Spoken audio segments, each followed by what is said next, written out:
पुण्यातील कुख्यात गुंड शरद मोहोळ हत्या प्रकरणात पोलिसांनी 8 आरोपींना अटक केली आहे। पोलीस तपासात या प्रकरणी अनेक धक्कादायक खुलासे समोर येत आहेत। शरद मोहोळला संपवण्यामार्गे आर्थिक आणि जमिनींचे व्यवहार हे कारण असल्याचं समोर आलं होतं। आता गँगवॉरमधून ही हत्या झाल्याचा संशय पोलिसांना आहे। कुख्यात गुंड शरद मोहोळ याच्यावर फायरिंग करणाऱ्या मुन्ना पोळेकर फायरिंग करताना पुण्यातील एका कुप्रसिद्ध गुंड्याच्या नावाने घोषणाबाजी केली। मात्र आरोपींनी अशी घोषणाबाजी नेमकी का केली याचा तपास पोलीस करत आहेत।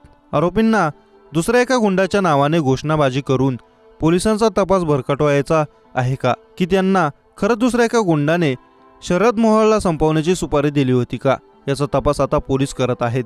आरोपी मुन्ना पोळेकर याने केलेल्या घोषणाबाजीमुळे भविष्यात पुण्यामध्ये गँगवॉर होण्याची शक्यता आहे।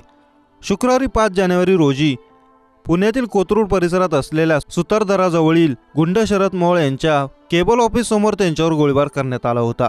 आरोपी मुन्ना पोळेकर आणि त्याच्या 2 साथीदारांनी यावेळी फायरिंग केली होती। या फायरिंग नंतर शरदचा रुग्णालयात उपचारादरम्यान मृत्यू झाला होता। मिळालेल्या माहितीनुसार आरोपी मुन्ना पोळेकर शरद मोहोळ सोबत मोठे वाद झाले होते। जमिनीवरून आणि आर्थिक गोष्टींवरून दोघांमध्ये वाद झाले होते। साहिल पोळेकरच्या मामाची यामध्ये मोठे नुकसान झालं होतं। मात्र शरद मोहोळच्या दहशतीमुळे त्यांना काहीही बोलता येत नव्हतं। म्हणूनच मामावर झालेल्या अन्यायाचा बदला घेण्यासाठी साहिलने हे पाऊल उचललं। या प्रकरणी आतापर्यंत 8 आरोपींना अटक करण्यात आली आहे। साहिल उर्फ मुन्ना पोळेकर, विठ्ठल गडले, अमित उर्फ अमर कानगुडे, चंद्रकांत शेळके, विनायक गव्हाणकर आणि 2 ॲडव्होकेट रवींद्र पवार आणि संजय उडान अशी या आरोपींची नावे आहेत।